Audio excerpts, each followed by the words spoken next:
As much as Red Bull has had a fantastic season result-wise, the team has been plagued with controversy and drama, and this past week has been no different. The team has been in the crosshairs of every media site and YouTube-centric channel after a controversial weekend in Brazil where Max Verstappen intentionally defied team orders and hampered Sergio Perez's chances of finishing P2 in the Drivers' Championship. The team has stayed silent this past week, leading to the Abu Dhabi Grand Prix, where the team would let loose and answer all allegations. But before we get to the juicy stuff, consider subscribing to the channel so you don't miss out on our latest uploads.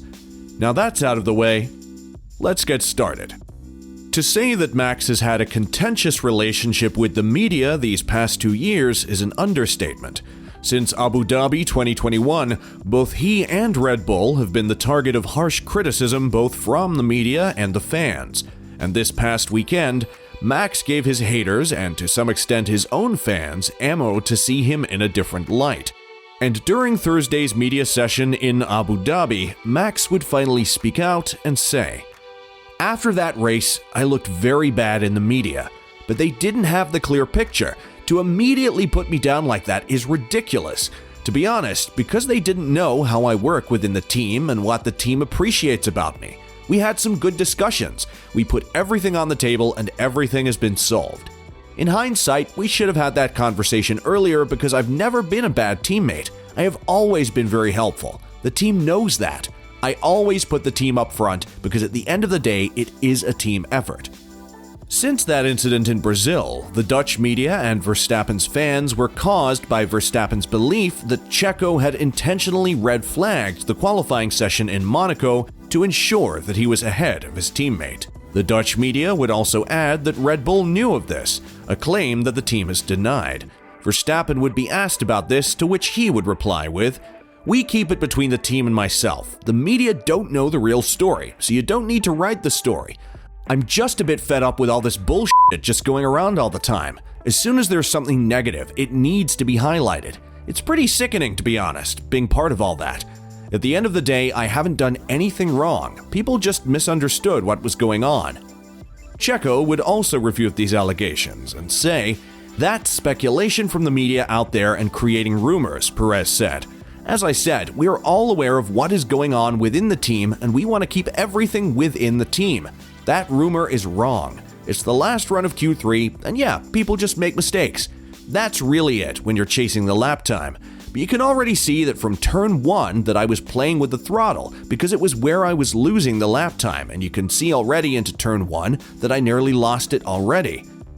Checo would also deny the claims that he and Verstappen had discussed the incident in Monaco following the team orders debacle in Brazil. "No, we discussed what happened in Brazil and we went through all the scenarios, all the mistakes we did as a team instead of not preparing the race enough, and so on. As I said, whether it's Monaco or it's other things, that's down to him to tell you. I don't know how long it's been there, in his head." The team themselves would release a statement as well about the recent vitriol that the team has been receiving since race day in Brazil. In their statement, the team would say, "As a team, we made some mistakes in Brazil. We had not envisaged the situation that unfolded on the last lap, and we had not agreed a strategy for such a scenario before the race. Regretfully, Max was only informed at the final corner of the request to give up position without all the necessary information being relayed. This put Max, who has always been an open and fair team player, in a compromising situation with little time to react, which was not our intention."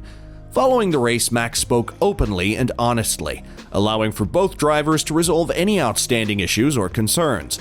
The team accepts Max's reasoning. The conversation was a personal matter, which will remain private between the team, and no further comment will be made. The events that followed from a social media point of view are completely unacceptable.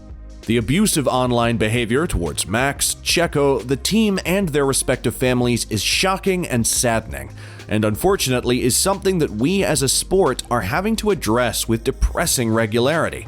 There is no place for it in racing or society as a whole, and we need to do and be better. At the end of the day, this is a sport. We are here to race. Hate mail, vitriol towards extended family members is deplorable. We value inclusion, and we want a safe space for everyone to work in and enjoy our sport. The abuse needs to stop." Max, on the other hand, would take a much firmer stand against the hate that he and the team has been receiving and launch a tirade where he would say, "All the things I've read are pretty disgusting," Verstappen said. "They've started attacking my family. They threatened my sister, my mom, my girlfriend, and my dad. And for me, that goes way too far when you don't have the facts of what's actually going on. And for me, that definitely has to stop. If you have a problem with me, that's fine, but don't go after my family because that is just unacceptable. I just don't understand when people don't have the full picture to start attacking me like that. I hope one day they actually understand what was going on because it's just unacceptable behavior. Also, in this paddock, to be honest, not only fans but a lot of people, what they have been writing about me is ridiculous." This isn't the first time something like this happened in the Red Bull garage, as we can jump back to the year 2013 when Sebastian Vettel, danke Seb, the sport will miss you, defied team orders and overtook his teammate Mark Webber for the win. Obviously, Webber was furious after the race and initially thought that he had the backing of Red Bull's team boss Christian Horner. But Webber would reveal in his autobiography that Horner would perform a 180-degree turn after the race. "Marco was surrounded by the German/Austrian media and blaming me," he wrote in his book. On hearing what Marco had said, Christian seemed to perform a 180-degree turn and ended up siding with Marco. Later, when I saw on TV the hugs Sebastian got on the pit wall from the team, I began having serious doubts as to who was really pulling the strings at Red Bull Racing. Webber would say that this instance would cause him to lose respect for Horner, something Checo could be experiencing right now. "Christian insisted on keeping up the pretense that everything was even-handed," he wrote.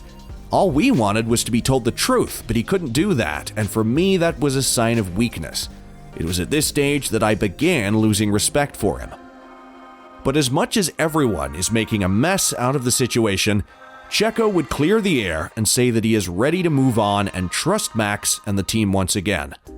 It was obviously a bad feeling, but I think I am able to put all of this behind us because my priority is to have a good environment to work in and to be able to trust my teammate and trust my team.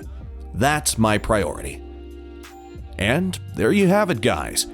So do you think the two can work as a team again? Or will there be underlying animosity between the two as long as they're teammates? Let us know in the comments section below. And as always, don't forget to like and subscribe to the channel if you haven't.